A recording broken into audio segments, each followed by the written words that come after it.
Okay, for the last one in this series, we're going to deal with chromatic mediants, and then we're going to just call it quits. After a while, you really have to take you have to have a lot of knowledge of almost every key, mode, whatever, in order to create continuous modulating sequences. And after a while, I can only show you so many ideas before you have to just start creating them on your own.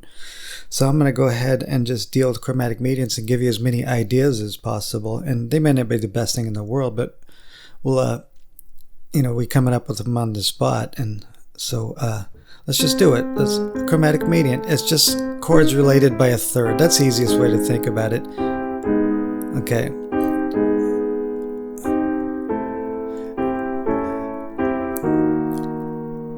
Okay, so what we're going to do is we'll just take the first thing that comes to mind. Maybe I'll take a C major, A flat, pivot off that to D flat, okay, as the 4 chord. It's D flat's just related, so we'll go to A, D. It's the same sequence, B flat, okay. And kind of walking up like that, so one thing I could think of right away is to do this kind of flat 6 thing. Very Hollywoodish. So if you want to get into film composing, very mysterious sound. Let's break out of it. So, just to make it this musical. So I just kind of broke out of the sequence and went into B flat just to break out. So here's the chords. A C with just a flat 6, a flat with a neighbor tone, a D flat with a flat 6, an A with a neighbor tone, a D with a flat 6, a B flat with a neighbor tone. That's all I did. And then I landed on E flat and use that relationship to B flat, just to break out of the chain, or the sequence. So same thing. So to do something to return to the C root, we could go C, G, up a chromatic median, B flat, F, up a chromatic median, A flat, E flat, and then F, C. Okay, those are mostly borrowed chords from parallel minor, so the same, but they're still chromatic medians. So playing it musically. Okay, so you have the option to return to the home key. So doing something different, let's use E Lydian, C Lydian, A Lydian, F Lydian, D Lydian. So and we'll do something different. Actually, I want to do this with these sus2 chords, but now regular tried, F sus2, D regular tried, and then break out. So you could use this move if you want to get into this kind of thing, if you want to get into film score. It's kind of a mellow form of Lydian, not as dramatic, especially when I'm using these sus2 chords, okay? E sus2, A, F sus2, D. Just Lydian, Lydian, Lydian, Lydian each time, though. But with that sus2, it gives it a little bit different feel, a little bit mellow sound. So if we do something like this, C minor, E. I used an inversion in C minor, and then use that as a pivot, like it's a 5 chord to A minor. Repeat the same sequence. Use that as a pivot, like a 5 chord to F sharp minor. So it just has an interesting effect. It sounds almost kind of mystical. Let's do it like this. Just as simple as that. Walking through the inversions.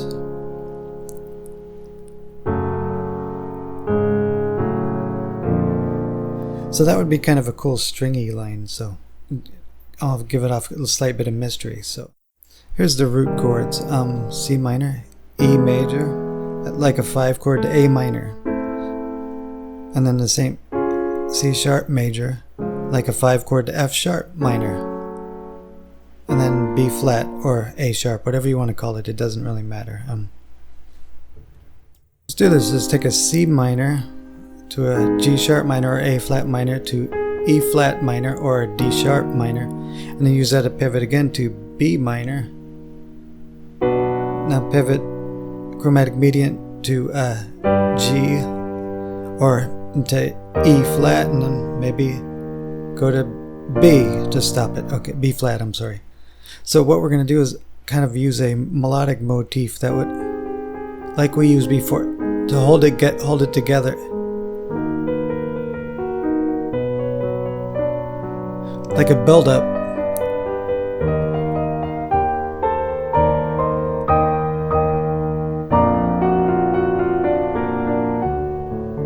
So I'm improvising these in, so they're not the greatest things in the world, but we're trying to just get general ideas. The melodic motif there was holding that together. Okay. This kind of movement like that, and it just kept repeating that on every shift. I used the flat 6 on the G, so yeah. So thinking in terms of using the melodic motifs that continues to repeat on these chromatic median shifts. So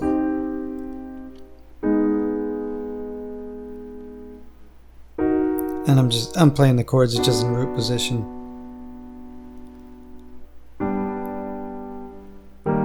And then B flat.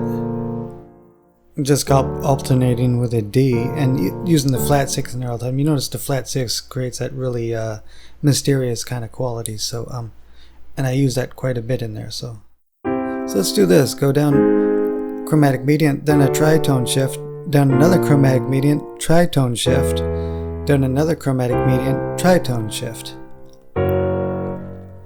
So we'll do it with inversion. So we'll do something like this.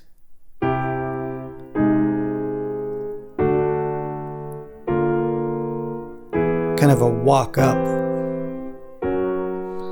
and so maybe we'll do it in a way that I'm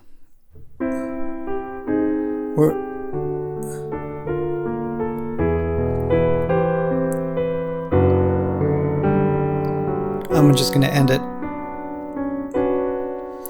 So keyboard players, forgive me, I'm just kind of improvising this stuff in, but and we'll just end it here. It doesn't matter. We're just giving out ideas. So we use this chromatic median, tritone, but we're using inversions in a walk up like this. And we use that last one like a Neapolitan 6 chord to B minor. 1 5 1. Okay, and then chromatic median to G minor, back to B minor, G minor, just to stay consistent with that kind of chromatic median stuff we're doing right now.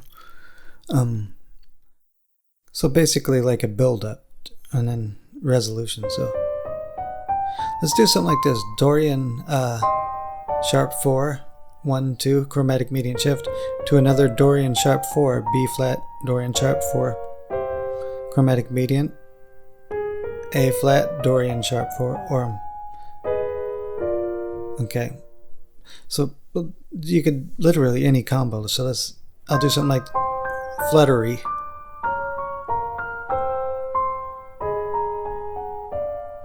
Something like that. So you could do little patterns like that. It doesn't. It's completely up to you.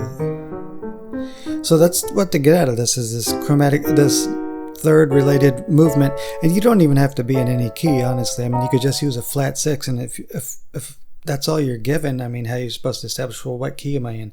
And then you keep shifting to another chromatic median in this harmonic sequence and just use another flat 6. Or even a neighbor tone, that's still not enough information to say, well, I'm definitely in this so-and-so key.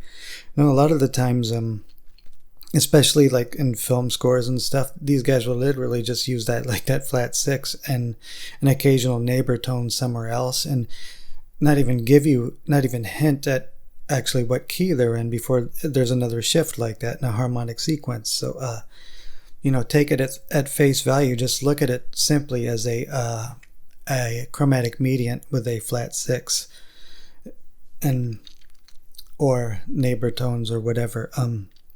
But you saw also you can move scales around with chromatic medians. You could